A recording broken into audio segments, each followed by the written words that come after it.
మా తల్లిగారిది సుదీర్ఘమైన జీవితాన్ని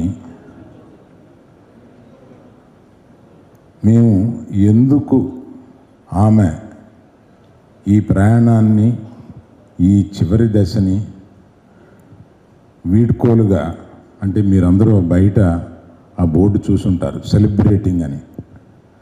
సెలబ్రేటింగ్ హర్ లైఫ్ అని. దానికి ఒక వివరణ మీకు, ప్రేక్షకులకి కూడా, దీన్ని చూసేవారందరికీ కూడా ఇవ్వాలని అనిపించింది. దానిని ఒక సెలబ్రేటింగ్ అని కానీ, ఒక సంతృప్తికరమైన వీడ్కోలుగా కానీ ఎందుకు మేము అలా అనుకున్నాము అని అంటే, మా తల్లిగారు చనిపోయినప్పుడు నేను కానీ, ఇతర మా చెల్లెళ్ళు, ఇతర కుటుంబంలో ఉన్నవారు అందరూ కానీ మొదట ఒక 1-2 అవర్స్ ఆ గ్రీఫ్ తప్పదు అందరికీ. ఆ ఉద్వేగం అది వచ్చి మా తల్లి మమ్మల్ని విడిచి వెళ్ళిపోయింది అనే ఒక బాధతోటి. కానీ ఒక 2 గంటల తర్వాత మేమందరం మా తల్లి ఈ జర్నీని, ఈ వీడ్కోల్ని మనం అందరం సంతోషంగా ఆమెని సాగనంపాలి పైలోకాలకి అని మేమందరం అనుకున్నాం. దానికి కారణం ఏంటంటే, మనకి తెలిసిన వాళ్ళల్లో, మనకి తెలిసిన ఎవరైనా సరే తెలిసిన వాళ్ళల్లో ఇటువంటి జీవితం అనుభవించి ఒక సుదీర్ఘమైన 94 సంవత్సరాలు బ్రతికి ఆమె లెగసీ అనగా ఆమె జీవితంలో ఆమె జీవించింది ఒక 1000 చిత్రాలు పైగా నటించిన ఒక స్టాల్వర్ట్, ఆయన నటుడితోటి ఆమె జీవితం సాగించింది. ఆ తర్వాత ఆమె కన్నవారిలో నేను, నా గురించి అంతగా మీకు తెలుసు కనుక నేను చెప్పుకోక్కర్లేదు. తర్వాత చిరంజీవి గారు ఒక స్టాల్వర్ట్, ఒక మెగాస్టార్, ఒక గొప్ప మానవతావాది. ఆయనని ఒక అల్లుడిగా పొందగలిగింది ఆవిడ. అల్లుడిగా ఆయనకి ఆమెకి ఉండే సంబంధం కూడా నేను మళ్ళీ చివరిలో చెప్తాను. అటువంటి చిరంజీవి గారు అల్లుడు. తర్వాత ఆమె సొంత మనవళ్ళు, అటు అర్జున్ కానీ, ఇటు మన రామ్ చరణ్ కానీ, దేశ విదేశాల్లో ప్రఖ్యాతిగాంచిన ఒక నటులు. అటువంటి వాళ్ళే కాకుండా తన దగ్గర బంధువుల్లో ఒక అల్లు శిరీష్, అల్లు వెంకటేష్, మన పవన్ కళ్యాణ్కి ఆమెకి ఉన్న సంబంధం కూడా నేను మళ్ళీ వివరిస్తాను. పవన్ కళ్యాణ్ గారు. ఆ తర్వాత కుటుంబంలో అనేక మంది ఎంతో ఉన్నత స్థాయికి చేరిన అనేక మంది ఉన్నారు. అందులో మన వరుణ్ తేజ్ కానీ, మన తేజు కానీ, ఇంకా ఇతర నటీమణులు కానీ ఎంతోమంది, ఇంతమంది తన లైఫ్లో చూస్తూ ఒక ఆశ్చర్యకరమైన విషయం చెప్తాను. ఆమె మనవలు మనవరాళ్ళు కాకుండా ముని మనవలు మనవరాళ్ళు కలిపితే 12 మంది ఉన్నారు. 12 మంది ముని మనవలు మనవరాళ్ళు, గ్రేట్ గ్రాండ్ చిల్డ్రన్లో 10 మంది ఆమె తుది ప్రయాణాన్ని అటెండ్ అవ్వగలిగారు. అటువంటి జీవితం కోటిలోనో 10 కోట్లలోనో ఒకరికి ఉంటుంది. అటువంటి ఆమె జీవితం సాగిస్తున్నప్పుడు జీవితం ముగిస్తున్నప్పుడు ఆ ముగింపుని మనం అందరం దుఃఖభరితం కాకుండా ఆమె ప్రయాణాన్ని మనం ఆమె మరణాన్ని అంగీకరించి ఆమె ప్రయాణాన్ని ప్రశంసించి ఆమెని ఒక సంతృప్తికరమైన వీడ్కోలుగా మనం చేయాలి అని మా కుటుంబ సభ్యులందరూ నిర్ణయించుకున్నారు. ఎందుకు ఆమెని సెలబ్రేట్ చేస్తున్నామో ఆమె లైఫ్ని, ఆమె తుది ప్రయాణాన్ని అనేది మీకు చెప్పాలని అనిపించింది. అది కాకుండా 16 ఏళ్ల బాలిక పాలకొల్లులో రాట్నం ఉడుకుతుంటే అల్లు రామలింగి అనే యువకుడు ఆమెను చూశాడు. చూసి ఆమెను పెళ్లి చేసుకోవాలని తల్లిదండ్రులని వాళ్ళ తల్లిదండ్రుల దగ్గరికి పంపించి ఆమెను పెళ్లి చేసుకోవాలని అడిగిన సందర్భంతో స్టార్ట్ అయింది వాళ్ళది. ఆ ప్రయాణంలో మా నాన్నగారిని పెళ్లి చేసుకుని, ఆయన హార్డ్ కోర్ కమ్యూనిస్ట్, ఆయన అర్ధరాత్రి తన సహచరులను తీసుకొచ్చి ఆమెను లేపి భోజనం పెట్టమంటే అర్ధరాత్రి వండి వాళ్ళందరికీ భోజనం పెట్టేది. ఆ తర్వాత మా అక్కగారు నవభారతి గారు పుట్టారు. ఆ తర్వాత నేను కడుపులో పుట్టగానే ఆయన కమ్యూనిస్ట్ జైలుకి వెళ్ళిపోయారు. కడలూరు జైల్లో 6 మాసాలు ఆయన్ని పెట్టారు. అంతకుముందే ఆయన స్వతంత్ర పోరాటంలో కొంతకాలం జైల్లో ఉన్నారు. ఆ తర్వాత కమ్యూనిస్టు, ఆ తర్వాత జైలు, ఆ తర్వాత అవన్నీ వదిలేసి ఆర్టిస్టుగా అవ్వాలని ప్రజానాట్యాల మండలితో ఆయన కొంతకాలం ప్రయాణం చేసి దాని ద్వారా సినిమాల్లోకి వచ్చి గరికపాటి రాజారావు గారు ఆయన్ని చూసి సినిమాల్లోకి తీసుకొచ్చి సినిమాల్లో పుట్టిల్లు అనే సినిమాల్లో ఆయన్ని జమున గారిని ప్రవేశపెట్టారు. అక్కడి నుంచి కొంతకాలం సినిమాలు 1-2 వచ్చినాయి కానీ రాలేదు. తర్వాత గడపటం కష్టమైంది. ఆ గడపటం కష్టమైన ఆ దినాల్లో మా అమ్మగారు ఎంత కష్టపడేవారో ఆ తర్వాత మాకు ఒక్కోసారి చెప్పినప్పుడు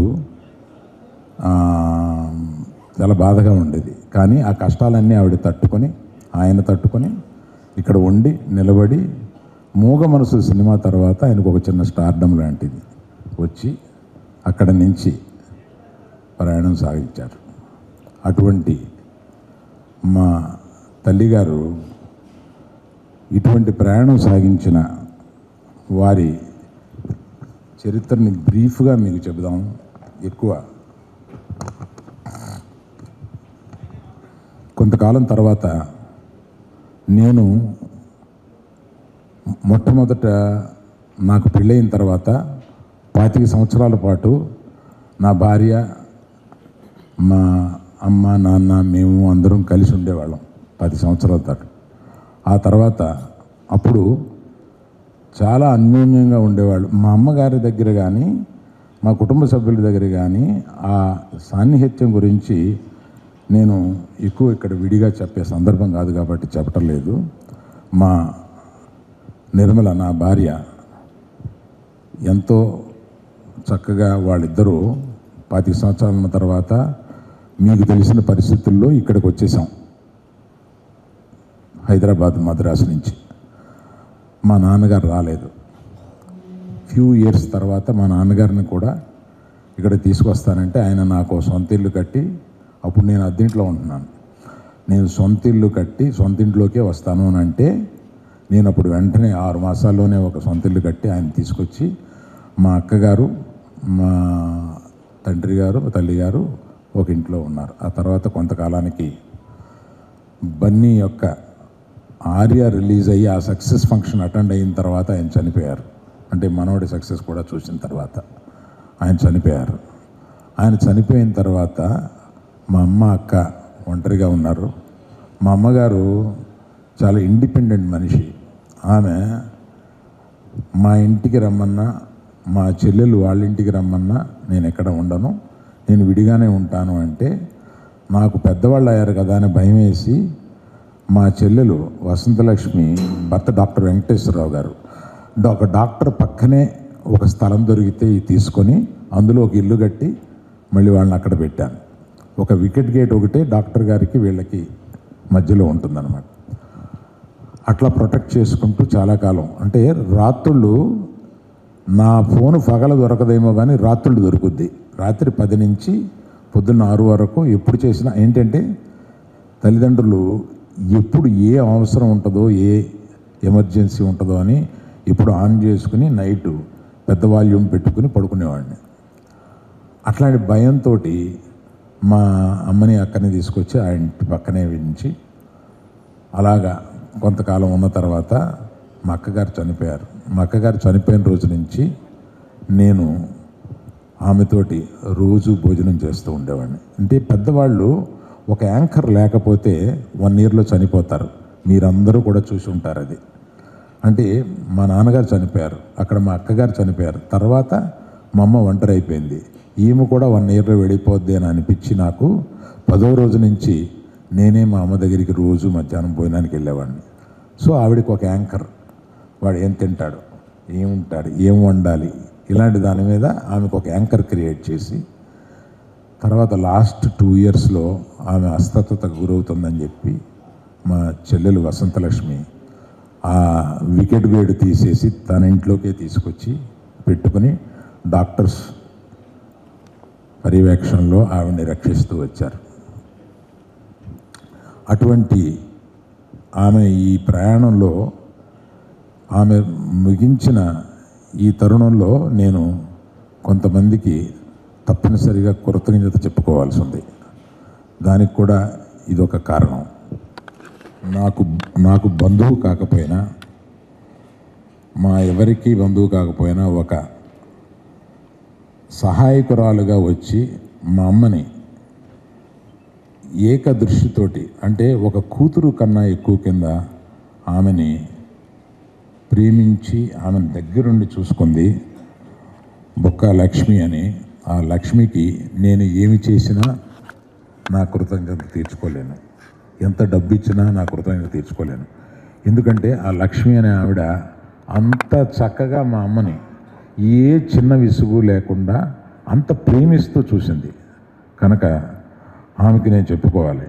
తర్వాత పక్కింట్లోనే ఉండి డాక్టర్ వెంకటేశ్వరరావు గారు నిరంతరము ఆమె ఆరోగ్యం గురించి చూసేవారు. అది కాకుండా మా అల్లుడు అంటే సాయి ప్రవీణ్, విద్య నా కూతురు లాంటిది. విద్యామాధురి మీ అందరికీ తెలుసు.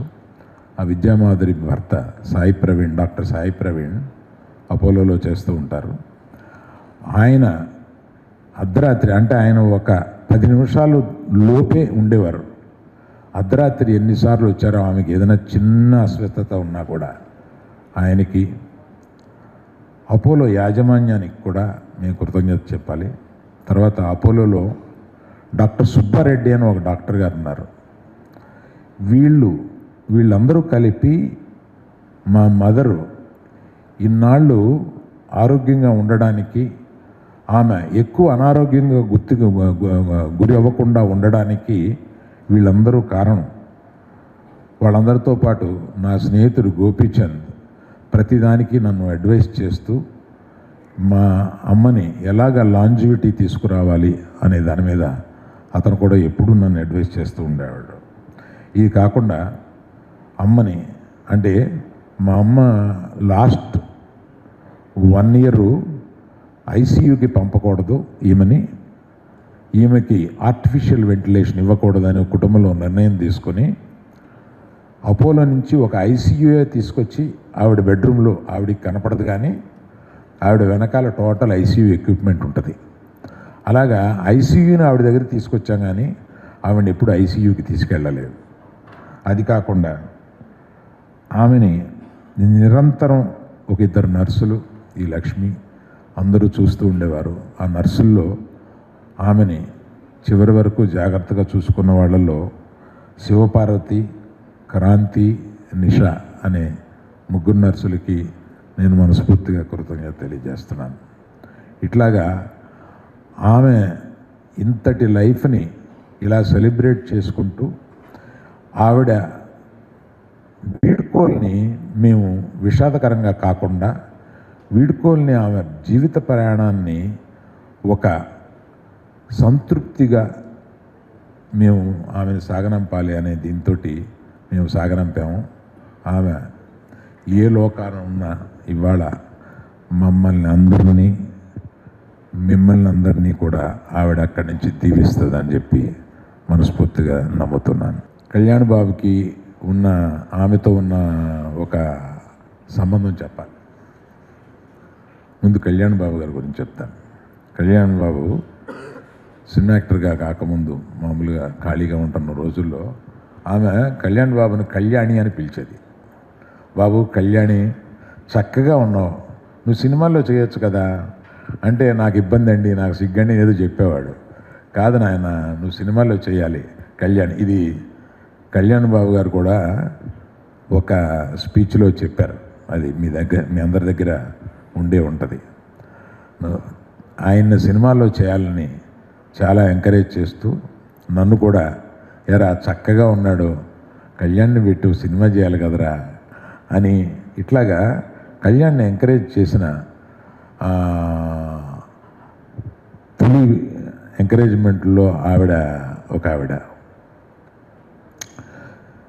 చిరంజీవి గారు ఎంతటి పెద్ద స్టార్ అయినా, ఎంత మెగాస్టార్ అయినా, కుటుంబ సభ్యుల దగ్గర ఆయన ఎట్లా ఉంటారో మీ అందరికీ తెలియంది కాదు, కొత్త కాదు. ఒక రోజున అంటే few months back, 2-3 months back, నేను రోజు ఆమెను చూడడం, ఆమెను పలకరించడం, ఆమె రెస్పాన్స్ తక్కువగా ఉన్న రోజున నేను చేతిలో చేయబెట్టి, అమ్మ నన్ను గుర్తుపడితే ఒకసారి నొక్కు అంటే నొక్కేవాళ్ళు. అంటే నన్ను గుర్తుపట్టిందనమాట. నోటితో చెప్పలేక అట్లాగా మేము అది అలవాటు చేసుకున్నాను. తర్వాత ఒకసారి బాగా సీరియస్గా ఉన్నప్పుడు చిరంజీవి గారు వచ్చారు. అమ్మ చిరంజీవి గారు వచ్చారు అని చెప్పి, అమ్మ నేను చిరంజీవిని అని అంటే ఆమె కళ్ళు తెరిచి ఏదో చెప్పడానికి ప్రయత్నించింది ఆమె ఆతృతతోటి. అంటే చిరంజీవి గారు అంటే అంత ఇష్టం ఆవిడికి. ఎప్పుడు వాళ్ళిద్దరూ ఒకళ్ళని చూస్తే ఒకళ్ళు గట్టిగా కావలించుకొని పట్టుకుంటారు. మా తల్లిని అంత ప్రేమగా చూసుకున్నారు చిరంజీవి గారు. వాళ్ళిద్దరికీ అటువంటి సంబంధం ఉంది అని చెప్పి చెప్పడానికి, ఇలాగ ప్రతి ఒక్క ఫ్యామిలీ మెంబర్స్ గురించి మనవలు పైకి వస్తున్నప్పుడు ఆవిడ చెప్పిన మాటలు కానీ ఇవన్నీ సుదీర్ఘం అయిపోతుందని చెప్పట్లేదు. అటువంటి తల్లి కడుపును పుట్టడానికి నేను ఒక గొప్ప అదృష్టవంతుడి కింద భావించి మీ అందరికీ నమస్కారం తెలియజేస్తాను. Thank you.